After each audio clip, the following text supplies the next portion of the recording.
Hi friends, இன்றைக்கி கோயம்புத்தூர் கிளம்புற நாள். கிளம்புறதுக்கு முன்னாடி வீடு கூட்டி துவைச்சி போட்டிருந்த ட்ரெஸ்லாம் எடுத்து மடிக்கணும்னுலாம் பிளான் பண்ணியிருந்தேன். ஆனால் ஒன்றும் பண்ண முடில, டைம் கன்ஸ்ட்ரெயினால். ஆனால் மடிக்க முடியாமல் இப்படி போட்டு ஒரு வழியாக அப்படி மூடி வச்சுட்டு வந்துட்டேன். வந்ததும் மடிக்கணும். அதுக்கப்புறம் குளிச்சுட்டு மார்னிங் வந்துட்டு நேற்று வச்ச உப்புமாவே சாப்பிட்டு ஆஃபீஸ் கிளம்பிட்டேன். ஆஃபீஸ் போயிட்டு கொஞ்சம் ஒர்க்லாம் பார்த்து முடிச்சதுக்கப்புறம் லஞ்சுக்கு நான் சிக்கன் டிக்கா பிரியாணி சொல்லியிருந்தேன். வழக்கம் போல் எல்லாத்துக்கும் நல்லா இருந்துச்சு. ஆனால் எனக்கு மட்டும் சிக்கன் டிக்கா ஒஸ்ட்டு டிக்கா ஆகிப்போச்சு. சரி, ஒர்க்கெல்லாம் முடிச்சுட்டு இன்றைக்கி கிளாம்பாக்கத்துலேருந்து நான் கிளம்ப போகிறேன். ரேப்பிடோ போட்டேன். ரேப்பிடோ வந்தார். வந்ததும் அவர் என்ன சொன்னார்னா, நீங்கள் இதை கேன்சல் பண்ணிடுங்க. கேன்சல் பண்ணதுக்கப்புறம் நீங்கள் ஜிபே பண்ணுறது என் நம்பர் மூலிமா பண்ணிடுங்க, இவங்க கமிஷன் பிடிப்பாங்கன்னு.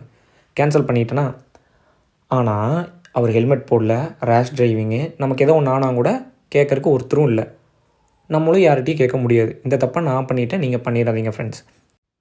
அப்புறம் என்ன, பஸ் ஏறிட்டேன். Window seat, Yuvan plus Namuthukumar songs கேட்டுட்டு தூங்கிட்டேன் ஃப்ரெண்ட்ஸ். பாய்.